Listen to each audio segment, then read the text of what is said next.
Residents of the Belgian capital of Brussels remain locked in their homes as police and soldiers search the city for suspects linked to the attacks on Paris 10 days ago that killed 130 people. Overnight raids resulted in 16 arrests. No guns or explosives were found. And Salah Abdeslam, the main suspect in the Paris attacks who drove to Brussels afterwards, remains at large. Meanwhile, Belgian Prime Minister Michel says Brussels will remain under the country's highest level of security threat, meaning the threat of an attack is serious and imminent. Residents have been told to stay away from their windows, and authorities have shut down the city's public transportation, schools and museums. Brussels is also capital of the European Union. Those offices will remain open under increased security patrols. For more, we turn to Peter Bouckaert, Human Rights Watch's emergencies director. He spent decades covering war, spent the last few months speaking to refugees coming to Europe, mostly from Syria, Afghanistan and Iraq. Posting messages on Twitter, Bouckaert has helped expose the realities of life for refugees fleeing violence at home. He's one of the first people to share images of Aylan Kurdi, the 3-year-old Syrian boy who drowned off a Turkish beach. Bouckaert was in New York last week for just a few days. We spoke to him about the refugee crisis, but first he described his home country of Belgium and its capital, Brussels, and what he called the city's marginalized ghettos in European cities where many migrants live. He spoke in particular about the conditions in Brussels of Molenbeek, where some of the attackers come from. Several of the attackers have come from a marginalized suburb of Brussels called Molenbeek, where the attack appears to have been planned, and where many other prior terrorist attacks were also planned. It's also a weapon shipment, a place where weapons are very easily available. And I think there's two lessons to be drawn from this aspect. The first is that and that's an important lesson for the United States, when we do take refugees, or migrants for that matter, it's very important to integrate them into our societies, to give them the language skills and the support they need to become productive members of our societies. And one of the gravest mistakes that Europe has made several decades ago is to put people in these marginalized ghettos, basically, where extremism has built. So that's why it's so dangerous, the policies that U.S. governors are adopting, because they cannot stop these refugees from coming to their states. That's a federal decision. But they can stop them from having the support they need to be integrated into their communities, and that could actually present a threat in the future. Talk more about Molenbeek. So it is a neighborhood where weapons are easily available. Why? Because Belgium has been a center for the illegal weapons trade for decades. It's where shipments to conflicts like Angola traditionally have taken off. And that commerce has led to the easy availability of weapons.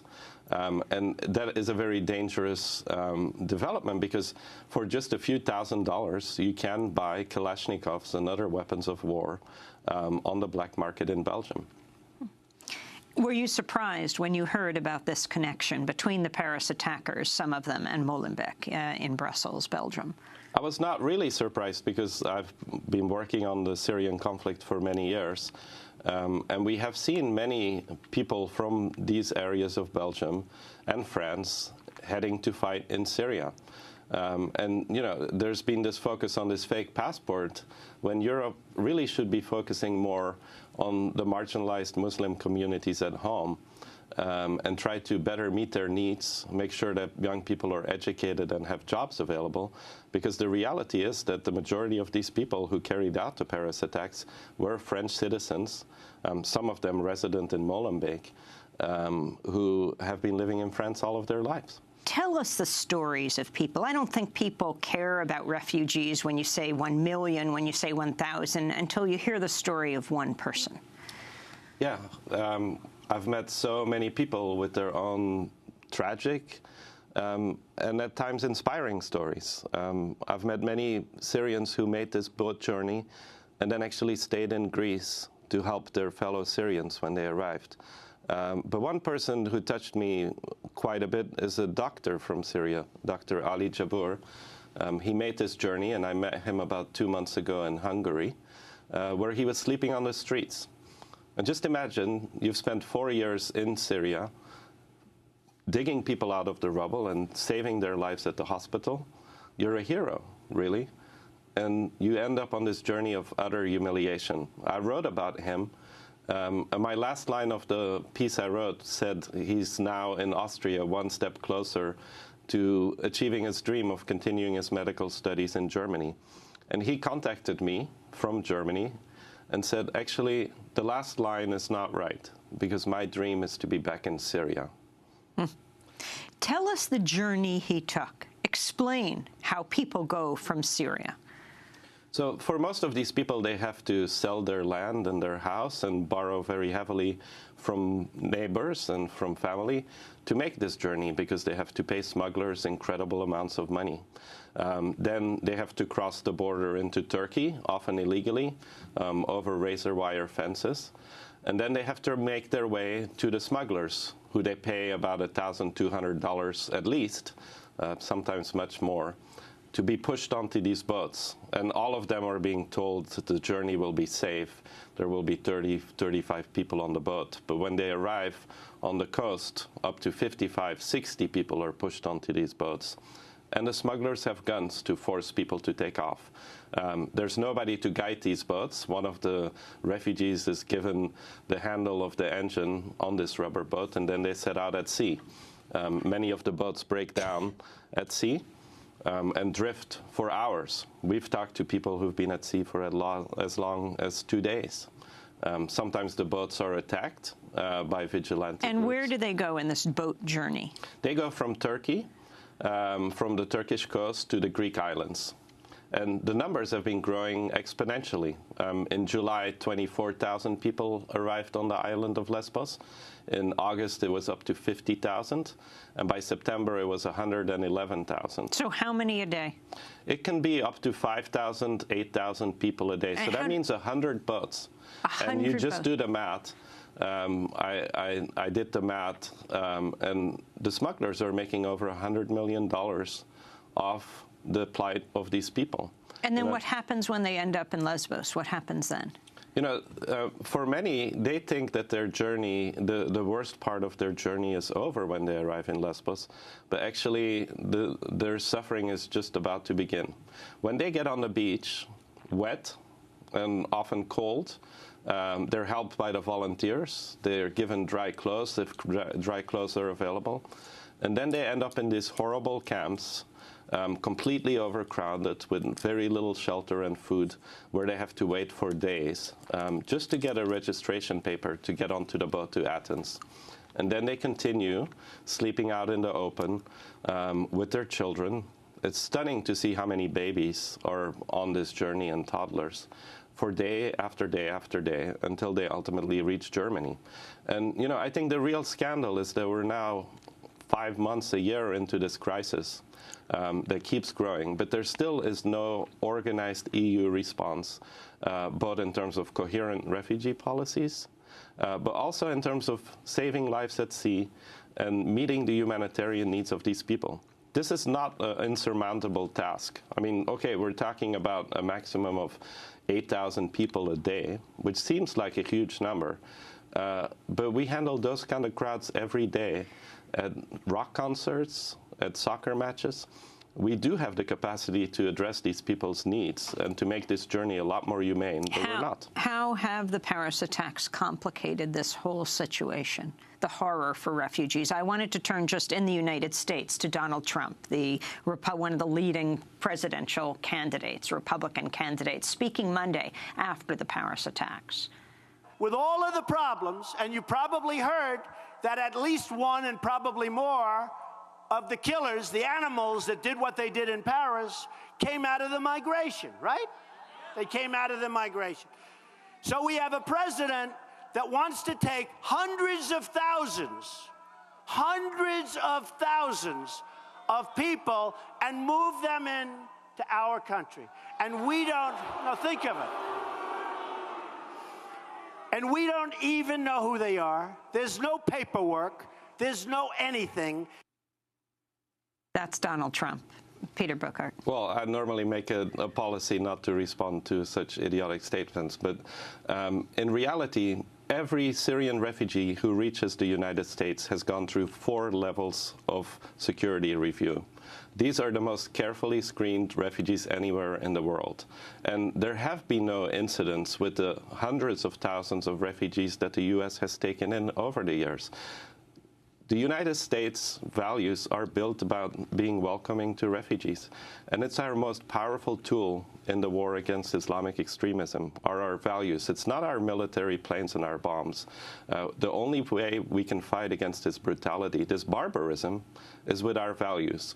And if we're going to shut the door on these refugees, we're giving a propaganda victory to ISIS. And I think that's exactly why they left a fake Syrian passport at the scene of their attacks, because they would love it if we shut the door on the people who are fleeing their so-called Islamic caliphate. What happens to Afghan refugees? You know, I think a lot of the focus has been on the Syrian refugees and their plight. But as one Afghan refugee told me, the Syrians have had 4 years of war, now coming on to 5. We've had 40. And we should not ignore the plight of the people fleeing Afghanistan. The Taliban is resurgent in Afghanistan. The Islamic State is also targeting people there. And there's many abuses being committed by the Northern Alliance. But the Afghan refugees also are fleeing from Iran. There's millions of Afghans who live in Iran. And one of the reasons they're fleeing from Iran, which is a very little-known fact, is that Iran is actually forcibly recruiting them to go fight in Syria. They're rounding up Afghan refugees and giving them the choice between being deported back to Afghanistan, a country many have not lived in for decades and fear, or being forced to go fight for Assad in Syria.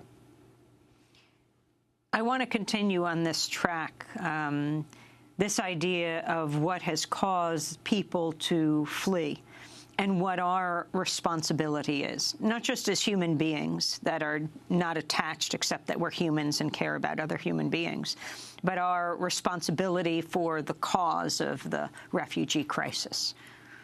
You know, I do think it's important for people to understand that the 2003 Iraq invasion, and especially the very irresponsible policies which were put in place by the Bush administration, played a very direct role in creating the Islamic State. It ripped apart the Iraqi state and allowed for the rise of Islamic extremism. The only way we can respond to that is not just with a military strategy, and certainly not with brutality. I mean, we've seen that the kind of brutal policies pursued by the Bush administration and Rumsfeld and Cheney utterly failed. They failed on the ground. They achieved nothing in terms of stabilizing Iraq or dealing with the threat of Islamic extremism. So, you know, I totally understand that in the aftermath of the Paris attacks, people want to respond. They want to go strike against the Islamic State. But we have to be smart and learn from our own history. And actually our values, respect for human rights and welcoming refugees is an important part of fighting against the kind of Islamic extremism that the Islamic State represents. Peter Bouckaert, you were one of the first to tweet the picture of the 3-year-old boy. Talk about his case, Aylan Kurdi. You know, Aylan Kurdi came from the city of Kobane, which is completely destroyed, partly by the Islamic State, but also by U.S. airstrikes in response to their takeover of the city. The city of Kobane in Syria. In Syria. And he set off on one of these rubber boats and drowned alongside his mother and his brother. Every day, 2 Aylan Kurdis die on this journey. And, you know, the picture of Aylan Kurdi certainly drew a lot of attention. It horrified us all. And for a brief moment, it united us in a sense that we have to do something about this crisis. Well, we still have to do something about this crisis. And part of what we need to do about this crisis, the most important part, is making safe and legal ways for people to seek asylum, to get out of the horrors of war, to provide them with the opportunity to educate their children, because those children represent the future of Syria. And just in Turkey, there are 400,000 children, Syrian children, out of school, missing out on education. having fled from Syria. So we need to address this real crisis in the region. You know, even with the projections of the European Union for 2015, 2016, and 2017, the refugees reaching Europe would represent 0.4% of the population of Europe. That's 1 out of 250 people. You know, in Lebanon, 1 out of 4 people is a refugee, a Syrian refugee. So Europe is not being flooded by refugees, and certainly the world is not being flooded by Syrian refugees. This is not a capacity problem, it's a political problem. Explain what the U.S. should do. What are the numbers of refugees the U.S. has taken and should take? Well, the U.S. takes 70,000 refugees a year, and many of them come from places like Syria and Somalia and Iraq. President Obama has now promised to take 10,000 more Syrian refugees a year. Those people will be carefully screened, and I am certain that they will contribute to American society. You know, I've been stunned by the number of doctors and engineers and business leaders that I've met on this journey. These people are not coming to take welfare. They want to come and contribute to our societies. They want to build a new future for themselves and for their children. And even in Germany today, the people in the camps, the one thing they ask me for is language books. They want to learn the German language, get out of these camps, and start their new lives. More than 24 U.S. state governors have refused to accept Syrian refugees after the Paris attacks. This is one of them. This is Texas Governor Greg Abbott. The database on the Syrian side simply does not exist. As a result, to the extent any Syrian refugee is allowed into the country, we are playing the same game of risk that Europe played with regard to the individual who entered Europe, who then participated in the terroristic bombing of Paris. As governor of the state of Texas, I will not roll the dice and take the risk on allowing a few refugees in simply to expose Texans to that danger. That's Governor Abbott of Texas. Peter Bouckaert of Human Rights Watch. Well, I think the facts speak for themselves. There's 70,000 refugees coming to the United States every year, and not a single one has been involved in a terrorist incident. The situation in Europe is different. There is chaos right now in terms of the procedures, and Europe does need to put together a coherent refugee policy to deal with these people and to screen them for security reasons. But the reality is that the U.S. has screening procedures in place and a coherent refugee policy, and that these people present no threat to the United States. This is Governor Bentley of Alabama. And I think the thing that I want to do as governor is to make sure the people of Alabama are safe. And if there is if there's even the slightest risk that people who are coming in from Syria are not the types of people that we would want them to be, then we can't take that chance. That's Alabama Governor Robert Bentley. Peter Bouckaert. Look, I can assure the governor that the people who are going to come from Syria to the United States are exactly the kind of people that we will want to welcome to the United States. I've met many people on this journey who I would have loved to have as neighbors. They're people who are fleeing from conflict, and it's part of a long-standing U.S. tradition to welcome people who need refuge. What do you think is the solution to the conflict in Syria? You know, the conflict in Syria is a very difficult conflict to resolve. It ultimately needs a political solution. And one of the aspects which is really important is to reassure various minority communities, including the Christians and the Syrians, the Yazidis, as well as the Alawites, who are the power base of President Bashar al-Assad, that there is a future for them in Syria.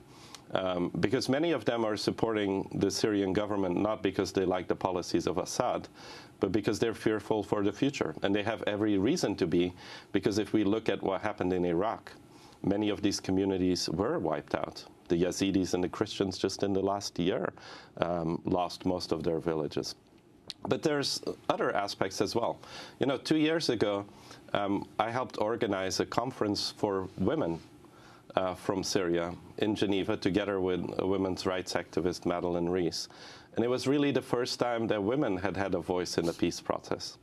You know, we brought this proposal to the diplomats, And they were like, that's a great idea. And what was the proposal? It was to have a conference of women to talk about what their vision was for the future. And what was their vision? Their vision was that women had to be around the table, that we could not just have men with guns around the table. But up to that stage, 50% of the population of Syria, their voice had been completely ignored in the peace process for Syria. And that happens time and time again.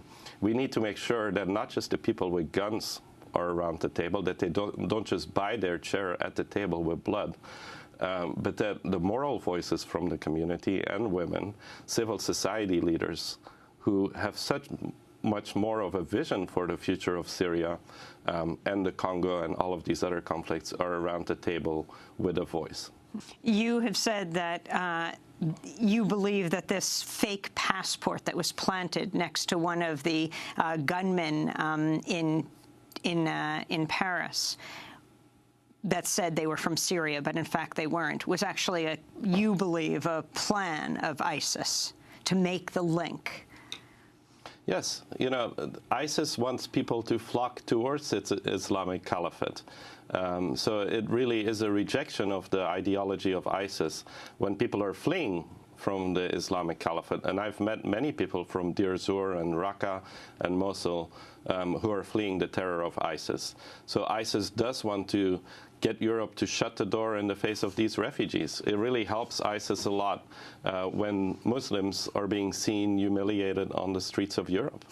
And the response of France and the United States to bomb Raqqa after the Paris attacks, the incessant now bombing, and now Russia is joining in bombing after the Russian jetliner, it's been shown, had a bomb on board. Raqqa, hundreds of thousands of civilians live there still. Yes. You know, there certainly, unfortunately, has to be probably a military component to confronting ISIS. But I think we constantly need to remind ourselves that we have a lot more in our arsenal than just planes and bombs. And it's very important to understand that our values as a society, values which are radically opposed to the barbarity of ISIS, values of human rights and respect for people's dignity and their lives, are our most important tool to fight against this kind of extremism. And what concerns me is that there's been so much focus on a military response when actually this is a fight for the hearts and minds of people, and respect for human rights and dignity are fundamental to that. That's Peter Bouckaert, Human Rights Watch's Emergencies Director. Came into this country for just 2 days, then back to Europe, where he has been dealing with refugees. Millions of refugees are fleeing war in Iraq, Afghanistan, Syria. He is covering it, and you can go to our first part of our interview with him at democracynow.org. He is originally from Belgium.